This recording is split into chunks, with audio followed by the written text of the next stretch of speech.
Hey guys, thanks for tuning in to another episode of the LN106 Hilux build. This will be episode 8 in the build series.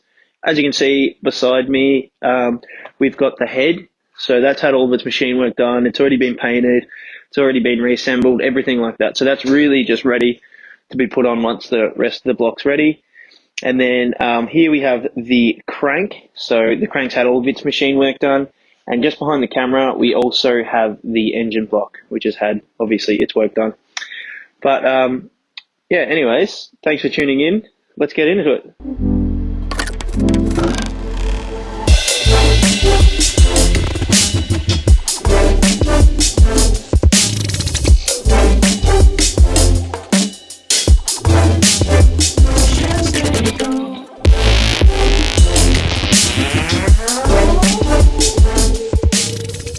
Alright, so here we've pulled everything out, almost everything onto the table, everything that we need to put back together.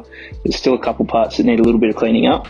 As you can see, we've got block, we've got the oil cooler and where the oil filter sits, we've got all of our bearings, end caps, we've got our crankshaft, we've got our pistons here, piston rings. Obviously, we've cleaned up the intake manifold. Got the turbo manifold sitting back here. We've got the TD04 we're putting in it, just a Kinagawa. And then obviously we've got the head over here and the sump and the engine brackets down here. Looks like a task. Go any further, there was a few other things I forgot to show on the table. Here is my fully recode 3L pump, and we've got a boost compensator on the top now, so the boost will run into there. I've just printed off the 2LT/3L engine guide there. It's got all of that turbocharger system from the 2LT. We've also got timing for our fuel pump, because we need to re-time it up now that we've got it fully reconditioned. And then we've also got new reconditioned fuel injectors. Alright, so I've put together a little bit of a list of everything that we have to do for the build. So we've done a heap of prep work, just cleaning everything up really, and I've also had a bit of a buy list just so I kind of knew what was going on. So we've got the fuel pump, got new injectors, timing belts on its way, and engine mounts on its way. So we can cross all those off. Alright, so in this episode we're going to be doing something a little bit different. We're going to have my dad here explain, essentially just putting the engine together, doing it the correct way. And I thought I'd just let him give you a little bit of background of where he's come from, what jobs he's had, and how he knows so much. Thanks, Gus. So I have had 38 years in the motor trade, so started in 1980 something or other, I think. As an apprentice, worked in a seaside country garage. Basically started my apprenticeship there doing one of everything, serving fuel, the whole thing, driveway service like we used to get. Then in turn, at the end of my first year, there were some changes in the business, so I ended up moving into what they called the Group Apprenticeship Scheme in Geelong, which involved a management company of the apprentices. I was one of the first 5. From there I went to a multi-franchise dealer in Mercer Street. They had Subaru, Porsche, Volkswagen, Lancia, Fiat, and a few other franchises that I'm probably lacking to remember at the moment. But that was a very, very good grounding for learning about the life in a dealership. From there, through my apprenticeship, I went to another dealership that was Toyota and Mercedes. I was lucky enough to be thrown in the Mercedes pool, and I worked with Mercedes for 27 years in Geelong, right up until I was a service manager and so on. Had a lot of training opportunities, did really well for myself. And then I decided to move on from there, and I started my own business, and now I've had my own business for 10 years. So my mechanical knowledge is pretty deep. I'd like to think so anyway. Bit of fig jam. Yeah, a bit of fig jam going on there. But as far as the engine goes, this is all the stuff that you learn when you're your second, third year in your apprenticeship. And then in the old days, we used to do engine rebuilds. Today, we certainly don't do the work we used to do. But the knowledge is still there for me, and it's great to be able to impart that to you guys and to Angus. Just remember that this is only scratching the surface as far as engine rebuilds go. There's a lot more technical stuff in the background that can be done. This I'm just trying to show the basics anyway. So, and on a side note, we're not using an engine stand at the moment because I'll let my old man explain that to you. Okay, so my engine stand is in use at the moment at work. We're rebuilding a AMG 156 6.3 litre V8, which again, as I said, we don't do a lot of engine rebuilds. As luck would have it, we're doing one at the moment. Thanks. Now, really the next thing that we've got to do is we've got to clean off the crank. So they kind of put a bit of a waxy over it to stop it rusting. So we've just got to clean off the crank with some brake cleaner. Now, we've given it a good clean, nice and shiny. Now we've just got to do it on the block side because they're also waxy in here. Stop them from rusting. So we've done all these now. No more wax on them. Now I just got to clean out the piston coolers. That squirt oil up under the pistons. Just got to give it a clean out and then spray out.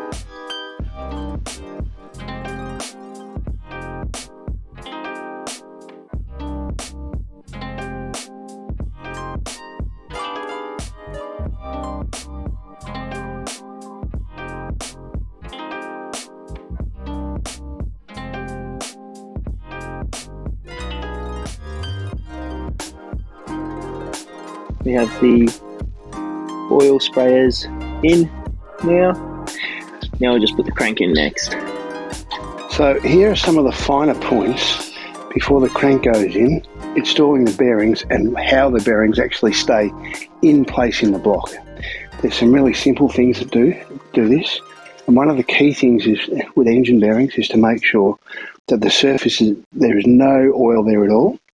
And the actual bearings, that you're not touching the back of the surface or getting any crud on the surface, for the simple fact that that's going to interference with the back fit of the bearing and the cap. The same with the cap, that's got to be all clean. Now the thing is, what stops the bearing spinning in the case and in the block when the crank's turning is what they call back clearance on the bearing. So this, to try and explain it, it's going to be a bit hard to pick up on film here, or the video, but once the bearing cap goes in, and if it's flush on one side here, so that's flush now, and on this side, it's actually protruding by a very small amount. So whether we can get the camera down there to see that, I'm not sure, but it's one of those things that it's probably not known greatly. So this little clearance here. Okay, excuse my blue fingers, I've been painting. Anyway, so that basically, when the bearing cap goes on, it's got a similar thing. There's a small amount protruding. So if I put that bearing on there, and when the cap goes on, it basically squishes that down. Now, these are really only locators to make sure the bearing's located so it can't walk in and out to the left and right. It doesn't actually help the bearing stop spinning. Yeah, that's the basics of engine bearings. Again, ensuring that everything's clean before it goes together. We'll now put all the bearings in the block and the caps, and we're going to set the crankshaft in place and do the oil clearances. We'll talk about oil clearances after this, because again, oil clearances are very important in that that's actually what generates your oil pressure. All right, over to you, Gus. There you go. You got to remember, if you're going to rebuild engines, you got to make sure you have a professional with you, otherwise you'll fuck something up for sure. Well, it's more the fact that I'm just trying to impart some knowledge on the Gussie boy, and if you guys are out there too and take note, hopefully that'll help you too. Anyway, thank you.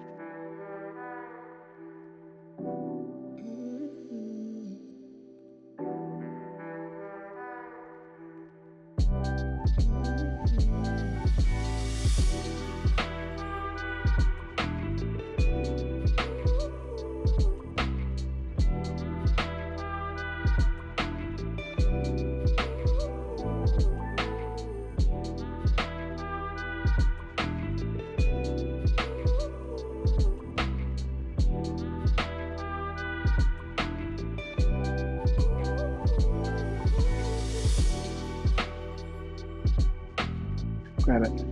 Okay, so we're going to drop the crank in very carefully. Angus, you go around that side. Okay, get in the way of the camera. Now we're just going to drop this in. They're the main journals there. They're the bigger diameter ones. And we're going to drop that in, and our thrust bearing dropped out, but that doesn't matter, because what we're going to do now is actually check oil clearances. This is something that, if the engine's been machined up right, you don't really have to worry about. In the old days when you're doing engine rebuilds, it was a very important thing to check the clearances, but usually you would use a micrometer and a bore gauge, and then mathematically subtract the crank journal from the bore size, and that would give you and you would check it in a couple of places to check for ovality.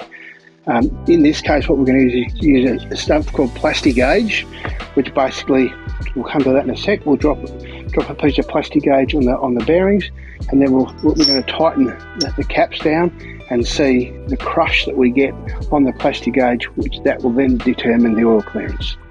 Plastic gauge, Gus. This is the wonder of modern science.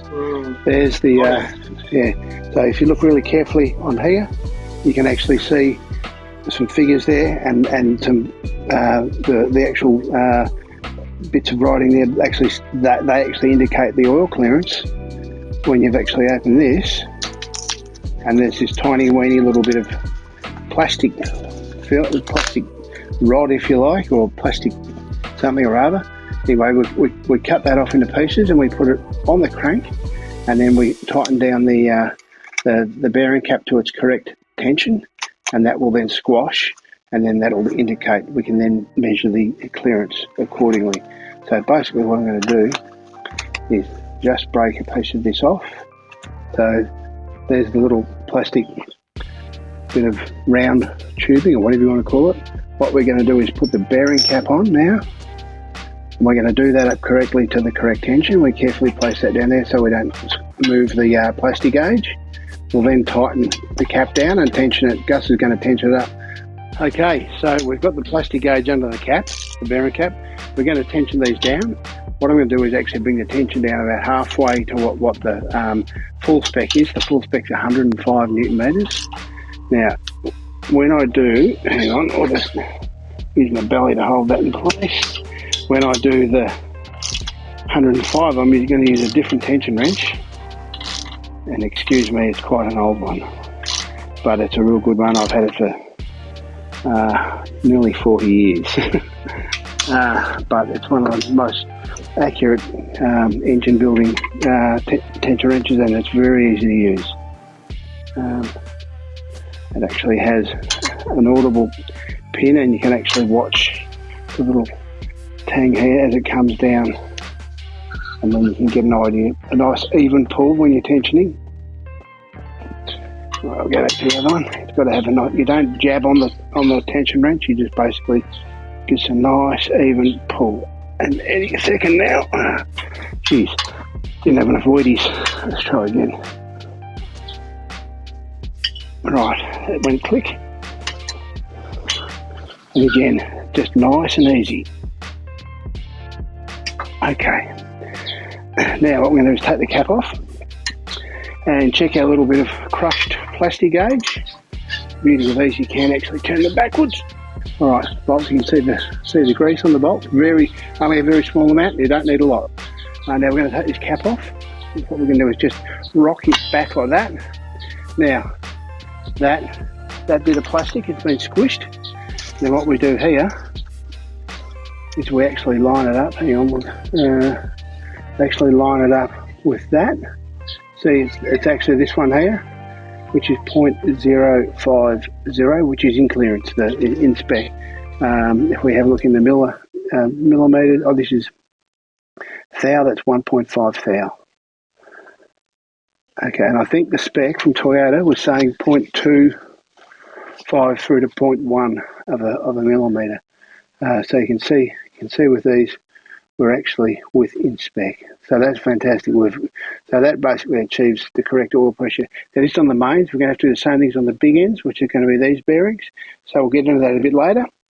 But we're going to get the rest of this assembled up now that you've seen the bearing clearance. And keeping in mind that bearing clearance is what determines how good your oil pressure is. So we've got good bearing clearance, which is going to in turn make sure we should have really good oil pressure. Alright, so we've just checked the first, third and fifth bearing cap. Just check. We have had the crank linished. So it's all, we already knew it was going to be in spec, but we just wanted to double check. So we've got, that's in spec now. So now we can start putting the bearing caps on for good, and then we can get onto the pistons. Alright, so now the crank's all in and it's moving nicely. Now we've just got to put the piston rings on the pistons and then the bearings. Next trick, we've got the crank spinning beautifully and freely, which Angus showed you. That's the way it should do. If it gets bound up or it's tight, that's not good. You can see you can actually turn that by hand, so that's perfect. Next thing is putting the piston rings on the pistons and the big end bearings in there. Now, these are new pistons, so it makes it nice and easy. But there's an arrow on the top for the direction of the piston to go into the cylinder. The rings themselves have that's a three ring gland piston. So it has a top ring, a second ring, and the oil control ring.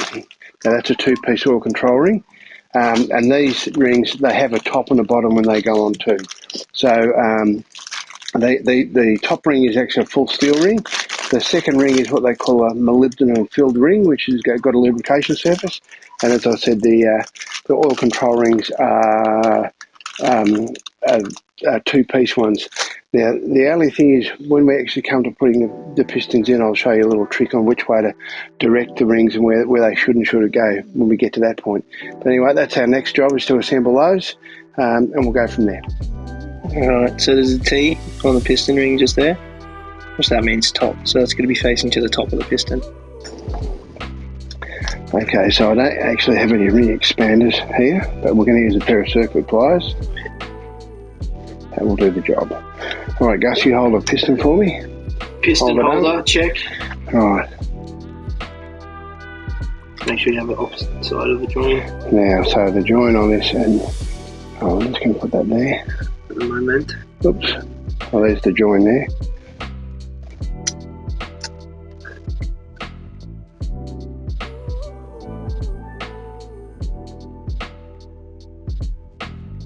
Now, one thing we will be doing is ensuring that the ends, the ring gap ends, are actually not over the top of the gudgeon pin when they're being assembled. So they'll be on about a 45-degree angle and away from each other. And the oil control ring will be out of the way too. The idea is the top ring should be above the intake valve, or the ring gap should be at the top of the around the intake valve, not on the exhaust valve, because that in turn means you'll have heat build-up transferring down to the ring. We don't want that. All right, so now we've done all four of the pistons with the piston rings in it, and then we've just rotated the block up. Like we said earlier, we don't have an engine stand, so we're just going to have to do it with the block up on the end, and then we're just going to slide the pistons in and put the bearings on. Alright, so we've just done the bearings on the pistons. We are going to have to line up the piston rings a certain way as they go in. Okay, so we're going to put the first piston in, which is going to be cylinder 2. We've made sure that we've got it all nice and clean. The new bearings are there. We've got some caps here to protect the journal on the crankshaft as we put it in. What I'm going to do is just rest that piston in the hole, in the bore. I'm going to put a little bit of oil on it so it makes it a bit easier to get in there. Just a very small amount, we don't need a lot. If you sit the piston out like this, it makes it a lot easier to hang on to it. You don't have to hang on to it. What we're going to do is position the rings in accordance with the cylinder head, which is over there. So we work out that the intake valve is on the right hand side of the block. So what we want to do is have the top ring towards the intake valve, and we don't have the ring gap over the top of the gudgeon pin.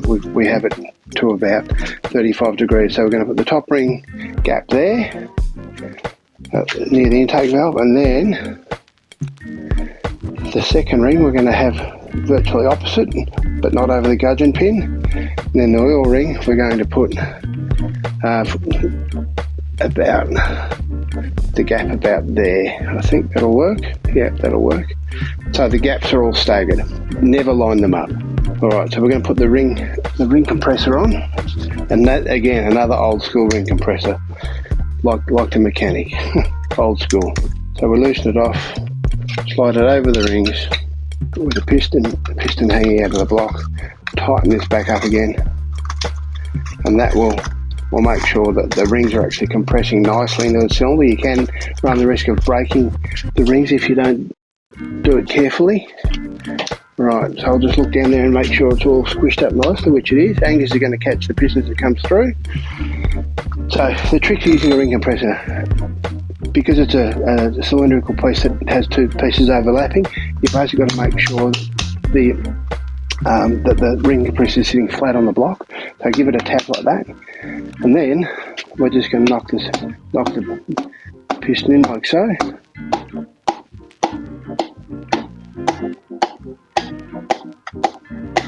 Okay, we're going to check the oil clearance again like we did with the mains, and we'll do this first one and we'll come back here. Alright, so as you can see, we've got this in, we've checked the clearance and it's within spec.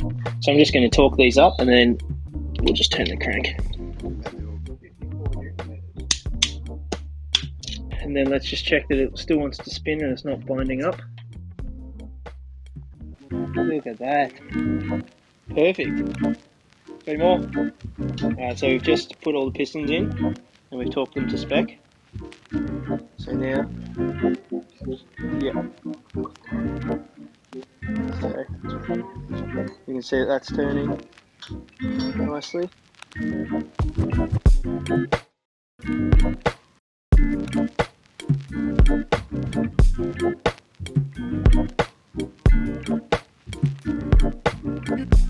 Anyways, thanks for tuning in to another episode of The Bus. Don't forget to like and subscribe.